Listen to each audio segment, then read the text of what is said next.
In the future, new advancements in technology allow humans to enhance themselves with cybernetic parts.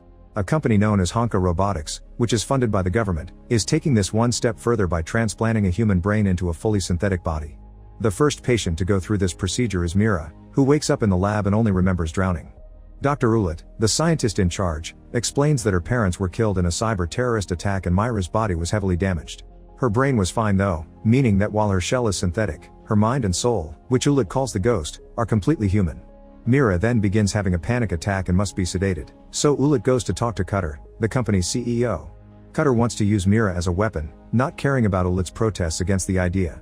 A year later, Mira is part of the Counterterrorism Bureau Section 9 under Chief Aramaki and has reached the rank of Major. Today's mission consists of watching over a business meeting between Honka's representative Dr. Osmond and an African ambassador, who are being served by geisha bots. From her spot on the roof, Mira notices that a group of men in black force their way into the building and begin killing people and robots alike. Since her co-worker Bato hasn't arrived with the backup yet, Mira decides to ignore Aramaki's orders and go in anyway. By using her body's special cloaking device, Mira appears invisible as she jumps through the window just in time to find the geisha bots attacking every person in the meeting. In the shadows, a mysterious man known as Q's is controlling the bots and ordering them to hack into Osmond's mind. With great speed, Mira destroys all the men in black and the geisha bots, and one of them tells her collaborate with Honka Robotics and be destroyed before she shuts down.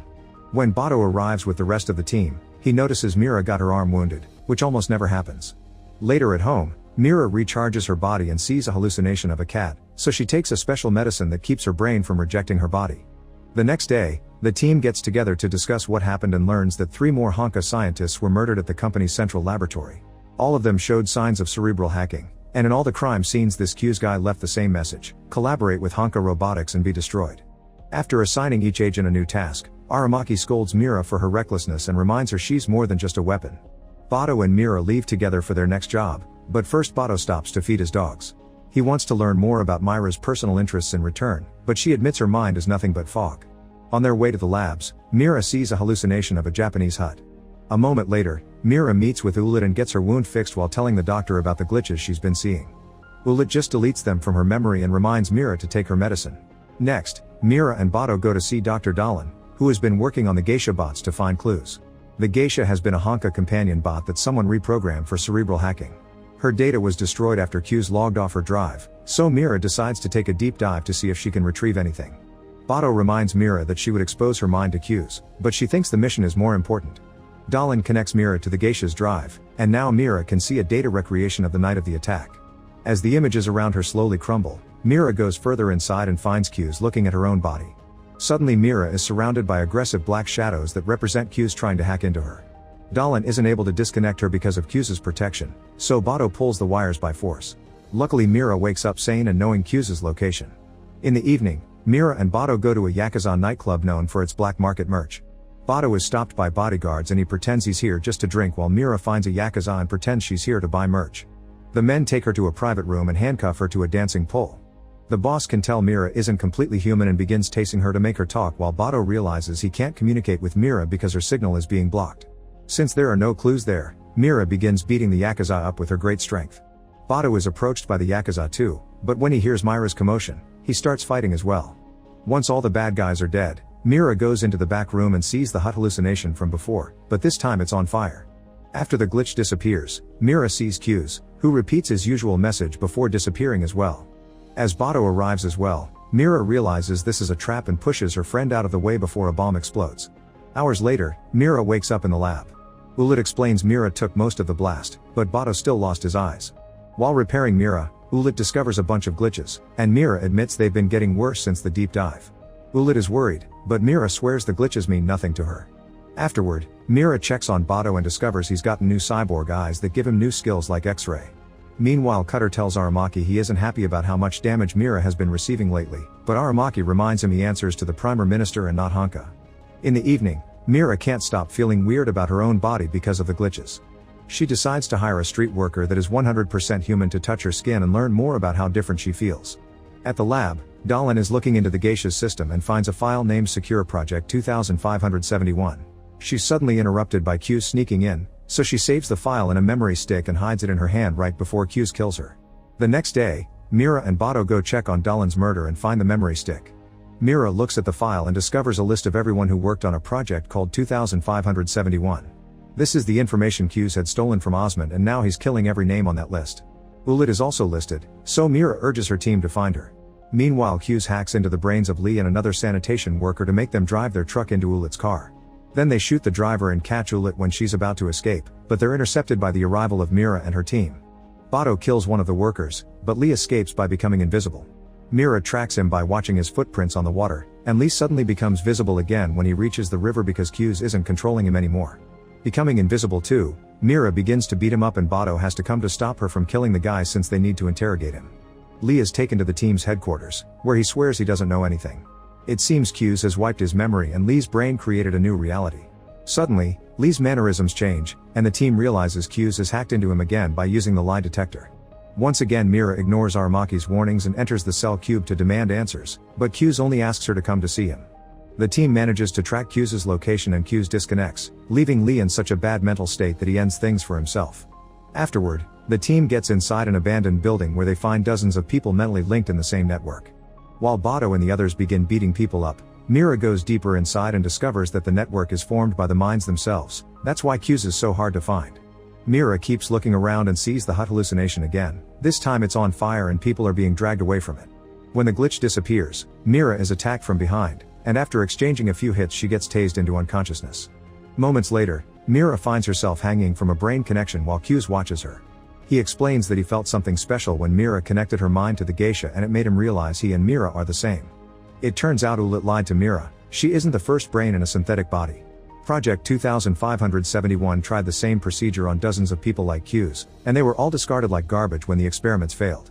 Myra's body is only successful because the doctors learned from their past mistakes. Q's managed to escape the disposal and now he wants revenge, which he sees as self-defense, but Mira still thinks he's a murderer. Then Q's disconnects Mira as he taunts her into attacking, but Myra's shots don't do anything. At that moment, Mira notices Q's has a tattoo of the hut on his chest. Q's doesn't know what it is, but the memory of that hut haunts him just like it does Mira. The so-called medication they give them actually suppresses their memories, so Q's wants Mira to stop taking it to find her answers. At that moment, the team bursts in, causing Q's to run away. Mira ignores Bato's calling and runs as well. Hours later, Mira shows up at Ulit's apartment and makes her confess there had been 98 failed attempts before Mira. Cutter brought the bodies and Ulit never asked questions, but she does know that the whole thing about Mira drowning and her parents' death were false memories they gave her to motivate her to fight terrorists. Hurt by this betrayal, Mira runs away and goes off the grid. Aramaki asks Bato to find her, and Bato takes a boat to the river because he knows Mira likes to go diving to leave the network signals behind. When Mira comes aboard, Bato assures her she can trust him and takes her back to the city. Meanwhile, Ulit tells Cutter that Mira knows the truth. At the harbor, Mira throws her medicine away. Then she finds herself surrounded by Honka guards that immediately arrest her and take her to the lab. When she's handed over to the scientists, Mira gets sedated, and she sees a hallucination of two desperate patients reaching for each other before she falls asleep. Moments later, Cutter orders Ulit to terminate Mira because she's a terrorist now. Ulit refuses because Mira isn't a failed model, but Cutter threatens her into obeying. In order to distract Cutter, Ulit gives Mira an injection, but she uses medicine instead of poison. Then she hands Mira an address with information about her past and allows her to escape. While Mira beats up every guard she comes across and leaves the building, Cutter kills Ulit as punishment. Afterward, Cutter meets with Aramaki and tells him Mira killed Ulit. Now he wants the team to chase her as the criminal she is. Nobody believes Cutter's story, so they'll have to make a plan. In the morning, Mira goes to the address Ulit gave her and finds the cat she saw in her hallucination. This cat belongs to Harry, who invites Mira in when she notices the cat surprisingly likes her. Inside, Mira finds a figurine of the hut inside an abandoned bedroom. Harry explains it belongs to her daughter Motoko, who died a year ago. The ministry sent the ashes and told Harry that Motoko ended things for herself, but Harry never believed it. Motoko had been a happy girl living in the lawless zone with her friends and writing manifestos about how technology destroyed the world. Harry admits Mira reminds her of her daughter, making Mira realize that her brain is Mokado's. Overwhelmed with emotion, Mira runs away and gets in contact with Aramaki, telling him the whole story.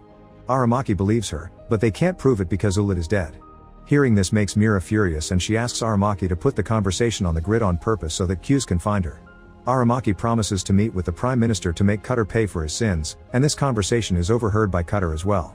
Honka guards are sent to kill Section 9, but Aramaki expects them and easily shoots them all down. Then he warns the members of his team, who act quickly and easily kill the guards too. Meanwhile, Mira enters the lawless zone, and her route is tracked by both Q's and Cutter. In an old alley, Mira finds the burned hut, which causes the memories to rush back to her. Honka guards came to arrest the rebels on purpose to stop their anti-technology message and gain some bodies for their experiments at the same time. Q's shows up and realizes he had been part of this too, and Mira points out that the graffiti on the wall that says Motoko and Hideo are their real names. Q's wants Mira to join him in his network and get revenge, but at that moment, a bomb explodes in the hut. Cutter sends a special tank to hunt the cyborgs down, and Mira immediately opens fire on it as defense. After exchanging a few shots, the tank makes the floor where Myra is standing crumble and the scanner announces she's dead. Then the tank turns on Q's, but before it can shoot, Mira reveals she's been hiding with invisibility and jumps on top of the tank to destroy it with her bare hands, causing her to lose an arm in the process.